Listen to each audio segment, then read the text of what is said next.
नमस्कार भक्तों, आपका एक बार फिर से स्वागत है हमारे चैनल भक्ति की शक्ति में।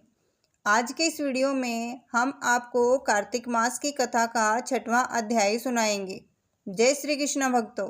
नारद जी कहने लगे कि हे ब्रह्मा जी, कार्तिक मास के महात्म्य का विधि पूर्वक वर्णन करिए। ब्रह्मा जी कहने लगे कि हे नारद, तुम बड़े सज्जन पुरुष हो जो लोगों के हित के लिए ऐसे प्रश्न करते हो। अब मैं ऐसी कथा तुमसे कहता हूँ जिसके सुनने मात्र से पापों का नाश हो जाता है। हे नारद, सूत जी इसी नैमिषारण्य तीर्थ में सौनक ऋषियों से कहते हैं कि ऋषियों, साधुओं का सत्संग अति पवित्र होता है और संसार के पापों के भय को दूर कर देता है, ज्ञानियों को मोक्ष देता है, कामना वालों की कामना पूरी करता है। श्री गंगा जी पापों को नष्ट कर देती है, चंद्रमा ताप को दूर कर देता है, कल्प वृक्ष दीनता को नष्ट कर देता है, परंतु साधी समागम पाप, ताप और दीनता तीनों को नष्ट कर देता है। इसका आधा क्षण भी मोक्ष को देने वाला हो जाता है। इतनी वार्ता सुनकर ऋषि कहने लगे कि हे सूत जी, आप कृपया करके कार्तिक महात्म्य इतिहास तथा प्रसंग सहित सुनाइए।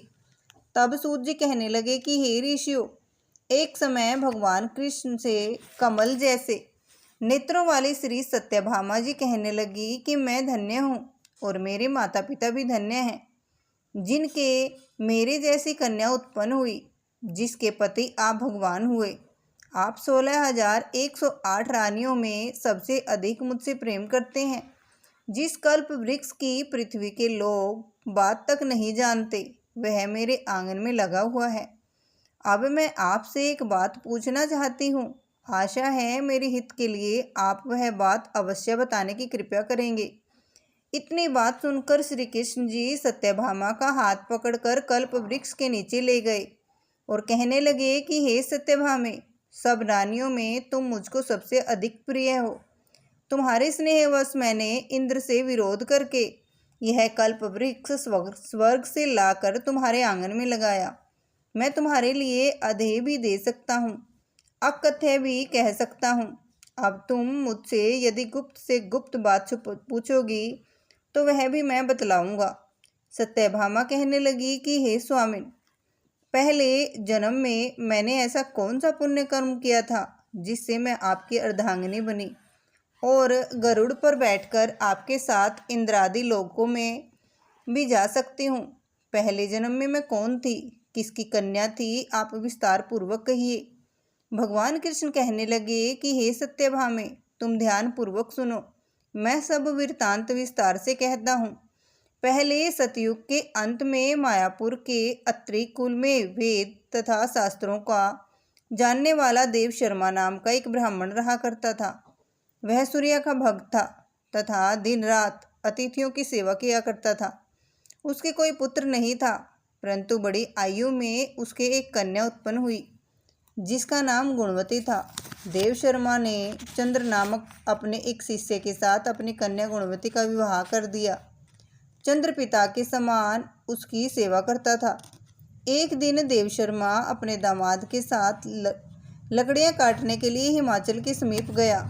वन में इधर उधर फिरते हुए उन्होंने एक महाभयंकर राक्षस देखा। उसको देख वे दोनों भागने में असमर्थ हो गए और दोनों ही उस राक्षस के हाथ से मारे गए।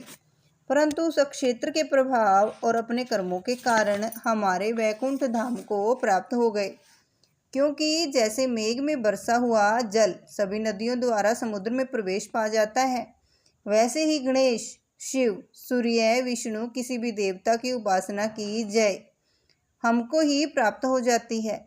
इसी प्रकार वे दोनों सूर्य के भक्त हमारे दूतों द्वारा विमान में बैठकर हमारे लोक को प्राप्त हो गए। उन दोनों का मरण सुनकर गुणवती बड़ा रुदन करने लगी और पुकारने लगी कि हे पिता, हे पति, तुम्हारे बिना मेरा निर्वाह कैसे होगा? मैं किस प्रकार जीवन जीऊंगी? मैं आपके बगैर नहीं रह सकती। तुम मुझे छोड़कर कहाँ चले गए? मेरे अन्न तथा भोजन का प्रबंध कैसे होगा? मेरे लिए अब कोई ठिकाना न रहा। इस प्रकार विलाप करती हुई वह अचेत होकर वृक्ष की तरह भूमि पर गिर गई और जब कुछ चेतना आई तो उसने घर का सामान बेचकर उन दोनों की अंत्येष्टि क्रिया की और मेरी शक्ति में सदा तत्पर रहने लगी। इसी प्रकार कार्तिक मास आ गया और वह कार्तिक के व्रत करने लगी तथा एकादशी का व्रत भी करने लगी। यह दोनों ही व्रत भगवान को अति प्रिय हैं तथा मुक्ति और ऐश्वर्य के देने वाले हैं। कार्तिक मास में तुला के सूर्य में जो प्रातःकाल स्नान करते हैं, जागरण तथा दीपदान करते हैं, उनके महापातक नाश हो जाते हैं। जो मंदिर में जाकर झाड़ू देते हैं या भगवान की पूजा करते हैं, वह जीवन मुक्त हो जाते हैं। जो तुलसी के वन की पालना करते हैं, वह फिर इस संसार में आकर जन्म नहीं लेते। एक दिन वह ज्वर से पीड़ित हो गई, तब भी दुर्बल शरीर वाली गुणवती गंगा स्नान को गई। अतएव गंगा जी में प्रवेश करते ही शीत के मारे उसकी सब देह कांपने लगी और वह स्थिर होकर वहीं पर गिर पड़ी। उसी समय हमारे दूत सुंदर विमान में बिठाकर उसको हमारे ध्यान में ले आए। यह कार्तिक के व्रत का ही प्रभाव था। फिर द्वापर में ब्रह्मादि देवताओं की प्रार्थना पर इस पृथ्वी का भार उतारने के लिए हमें कृष्णावतार लिया। तो उस समय हमारे ही सब देवगण यादव बने और तुम्हारा पिता देव शर्मा स्त्राजित हुआ, चंद्र शर्मा अक्रूर हुए और तुम गुणवती सत्यभामा हुई। कार्तिक के व्रत के प्रभाव से तुम हमारी प्यारी हुई।